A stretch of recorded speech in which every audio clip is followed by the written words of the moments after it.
오늘은 우리가 너무나도 잘 알고 있지만 동시에 그 깊은 의미를 놓치기 쉬운 기도에 대해 함께 나누고자 합니다. 바로 마태복음 6장에 기록된 주기도문입니다. 어린 시절부터 외우며 기도했던 이 말씀들이 사실은 예수님께서 우리에게 주신 가장 완전한 기도의 모델이라는 것을 아시나요? 오늘 이 시간을 통해 주기도문이 한 구절이 우리 삶에 어떤 놀라운 변화를 가져다 줄 수 있는지 함께 발견해 보겠습니다. 주기도문의 배경과 의미. 마태복음 6장 9절부터 13절까지 예수님은 제자들에게 너희는 이렇게 기도하라고 말씀하셨습니다. 이것은 단순한 제안이 아니었습니다. 하나님과 소통하는 완벽한 방법을 가르쳐 주신 것입니다. 당시 유대인들은 길고 화려한 기도를 드리는 것을 자랑스럽게 여겼습니다. 하지만 예수님은 이와는 완전히 다른 접근을 보여주셨습니다. 간결하지만 깊이 있고 단순하지만 완전한 기도 말입니다. 주기도문은 총 6개의 간구로 구성되어 있습니다. 처음 3개는 하나님에 관한 것이고 나머지 3개는 우리의 필요에 관한 것입니다. 이 순서 자체가 우리에게 중요한 메시지를 전달합니다. 먼저 하나님을 구하고 그 다음에 우리의 필요를 구하라는 것입니다. 하늘에 계신 우리 아버지여. 주기도문의 첫 구절은 놀라운 진실을 담고 있습니다. 하늘에 계신 우리 아버지여. 이 한 구절에서 우리는 하나님의 2가지 중요한 속성을 발견합니다. 첫째, 하나님은 하늘에 계신 분이십니다. 이는 하나님의 거룩함과 초월성을 나타냅니다. 둘째, 그분은 우리 아버지이십니다. 이는 하나님의 사랑과 친밀함을 보여줍니다. 생각해 보세요. 우주를 창조하신 그 하나님께서 우리를 자녀로 부르고 계십니다. 어떤 아버지가 자녀의 부름을 외면하겠습니까? 어떤 아버지가 자녀의 필요를 모르겠습니까? 우리 아버지라고 하신 것도 주목해야 합니다. 개인적인 관계이면서도 공동체적인 관계입니다. 우리는 혼자가 아닙니다. 같은 하나님을 아버지로 둔 형제자매들이 있습니다. 이름이 거룩히 여김을 받으시오며. 첫 번째 간구는 하나님의 이름이 거룩히 여김을 받게 해달라는 것입니다. 성경에서 이름은 단순한 호칭이 아닙니다. 그 존재의 본질과 성품을 나타냅니다. 하나님의 이름이 거룩히 여김을 받는다는 것은 하나님의 성품과 영광이 올바로 인정받고 존경받는 것을 의미합니다. 우리가 이 기도를 드릴 때마다 우리는 우리 자신보다 하나님을 더 중요하게 여기겠다고 고백하는 것입니다. 우리의 명예나 인정보다 하나님의 영광을 먼저 구하겠다고 다짐하는 것입니다. 실제로 우리 삶에서 하나님의 이름이 거룩히 여김을 받으려면 어떻게 해야 할까요? 우리의 말과 행동, 우리의 선택과 결정이 하나님의 성품을 드러내야 합니다. 우리 자체가 하나님의 이름을 증거하는 살아있는 편지가 되어야 합니다. 나라의 임하시오며 뜻이 하늘에서 이룬 것 같이 땅에서도 이루어지이다. 두 번째와 세 번째 간구는 하나님의 나라와 뜻에 관한 것입니다. 하나님의 나라가 임한다는 것은 무엇을 의미할까요?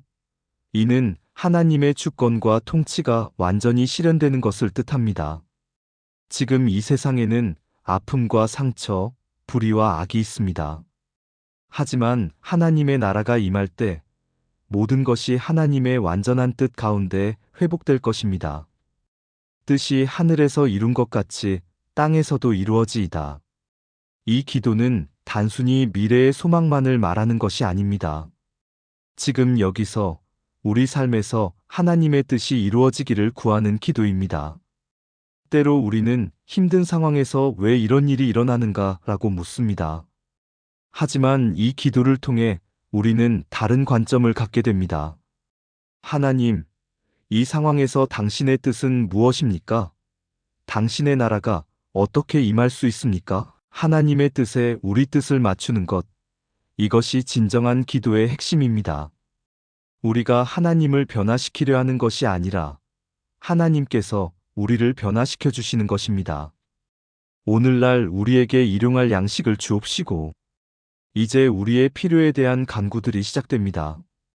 첫 번째는 일용할 양식에 대한 것입니다. 일용할 양식이라는 표현이 흥미롭습니다.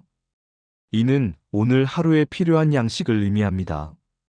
일주일치도 한 달치도 아닙니다. 오늘 하루만큼의 양식입니다.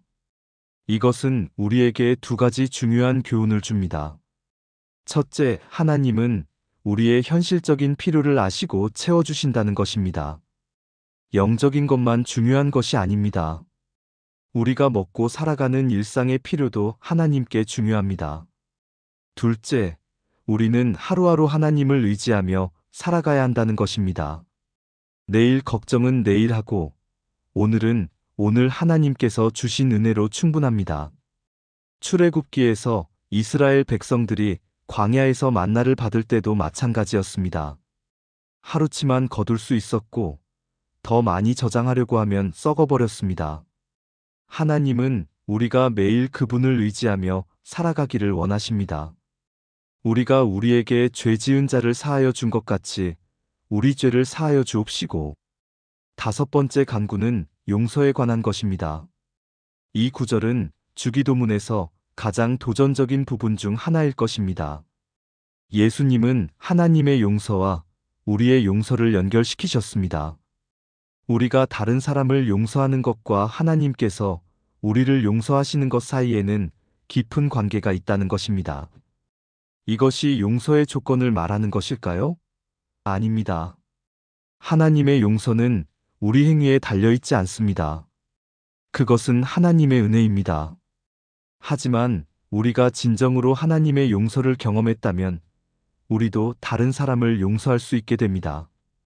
용서받은 자의 마음에는 용서하는 마음이 자연스럽게 생깁니다.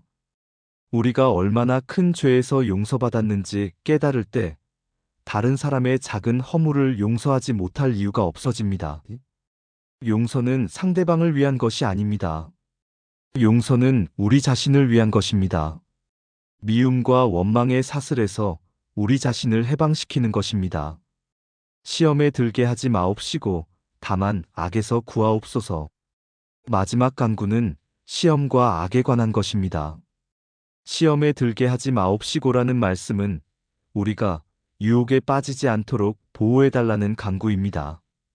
동시에 악에서 구하옵소서는 우리를 악한 세력으로부터 보호해달라는 기도입니다. 이 기도는 우리의 연약함을 인정하는 기도입니다. 우리 스스로의 힘으로는 유혹을 이길 수 없고 악을 물리칠 수 없다는 것을 고백하는 것입니다. 우리에게는 하나님의 보호와 인도가 필요합니다.